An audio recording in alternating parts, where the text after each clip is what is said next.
Je veux le Christ tout entier pour mon sauveur, la Bible entière pour mon livre, l'Église entière pour ma communion et le monde entier pour mon champ de mission. Continuez à prier beaucoup et votre chemin sera clair. Le christianisme commence là où s'arrête la morale païenne. La pauvreté d'esprit, la conviction du péché, le renoncement à soi-même, le fait de ne pas avoir sa propre justice, le tout premier point de la religion de Jésus-Christ, laissant derrière soi toute religion païenne. Tel est le but originel de l'Église du Christ. C'est un corps d'hommes rassemblés pour sauver d'abord chacun son âme, puis pour s'aider les uns les autres à travailler à leur salut, et ensuite, autant qu'il est en leur pouvoir, pour sauver tous les hommes de la misère présente et future, pour renverser le royaume de Satan et établir le royaume du Christ. Et cela doit être le souci et l'effort constant de chaque membre de son Église. Autrement, il ne mérite pas d'être appelé membre de cette Église, car il n'est pas un membre vivant du Christ.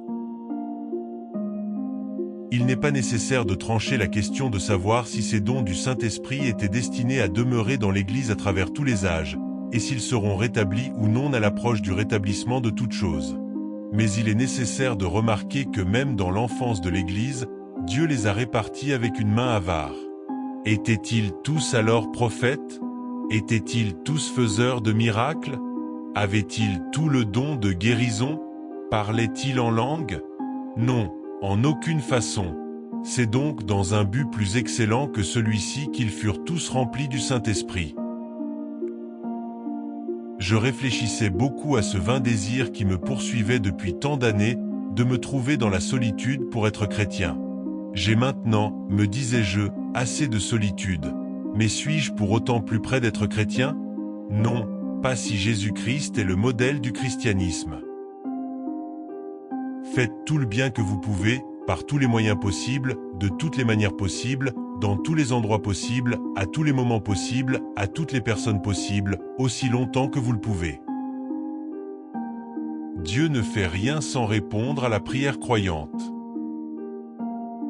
Donnez-moi 100 prédicateurs qui ne craignent que le péché et ne désirent que Dieu, et peu m'importe qu'ils soient ecclésiastiques ou laïcs, eux seuls ébranleront les portes de l'enfer et établiront le royaume des cieux sur la terre.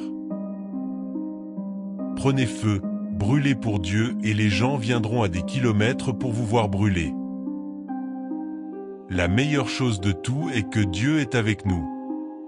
Quant à la réputation, bien qu'elle soit un instrument glorieux pour faire progresser le service de notre Maître, il y a pourtant mieux que cela.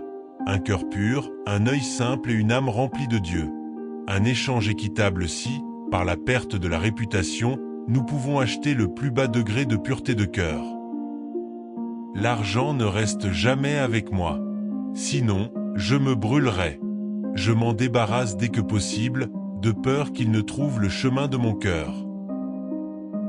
Je ne puis croire que Dieu, en nous envoyant dans le monde, ait décidé de manière irréversible que nous y serions perpétuellement misérables.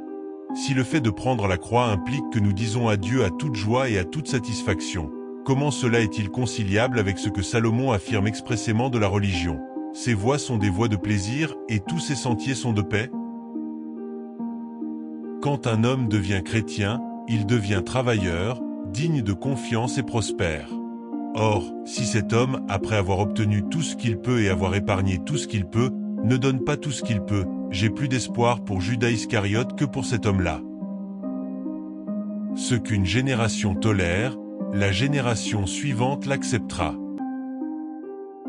Ne savez-vous pas que Dieu vous a confié cet argent, tout ce qui dépasse ce qui est nécessaire à vos familles, pour nourrir les affamés, vêtir les nus, aider les étrangers, les veuves, les orphelins, et même, dans la mesure où il est possible de le faire, pour soulager les besoins de toute l'humanité? Comment pouvez-vous, comment osez-vous, tromper le Seigneur en l'utilisant à d'autres fins? Attention à ne pas vous laisser engloutir par les livres. Une once d'amour vaut mieux qu'une livre de connaissances. Il est impossible que le peuple grandisse dans la grâce s'il ne s'adonne pas à la lecture. Un peuple qui lit sera toujours un peuple qui sait. Vous n'avez qu'une seule mission sur terre, sauver les âmes. Dieu veuille que je ne vive jamais assez pour être inutile. Le vice ne perd pas son caractère en devenant à la mode. Je continue à rêver et à prier pour un réveil de la sainteté de nos jours qui avance dans la mission et crée une communauté authentique dans laquelle chaque personne peut être libérée par l'autonomisation de l'esprit pour accomplir les intentions créatrices de Dieu.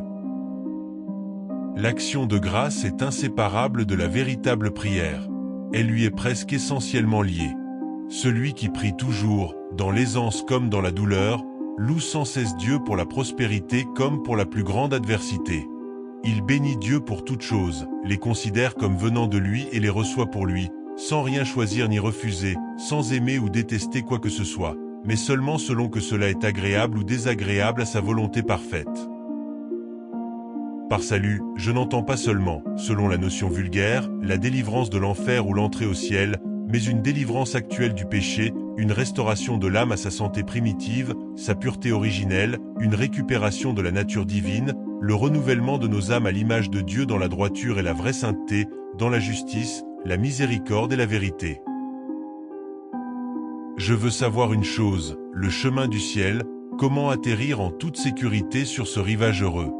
Dieu lui-même a daigné nous enseigner le chemin. C'est pour cela qu'il est venu du ciel. Il l'a écrit dans un livre. Donnez-moi ce livre. À tout prix, donnez-moi le livre de Dieu. Même si je suis toujours pressé, je ne suis jamais pressé. La question n'est pas de savoir quelle part de mon argent je donnerai à Dieu, mais quelle part de l'argent de Dieu je garderai pour moi. Ne condamnez personne parce qu'il ne pense pas comme vous pensez. Que chacun jouisse de la pleine et entière liberté de penser par lui-même. Que chacun use de son propre jugement, car chacun doit rendre compte de lui-même à Dieu. Abhorrez toute approche, sous quelque forme ou degré que ce soit, de l'esprit de persécution. Si vous ne pouvez raisonner ni persuader un homme de la vérité, n'essayez jamais de le forcer à y entrer. Si l'amour ne le force pas à venir, abandonnez-le à Dieu, le juge de tous.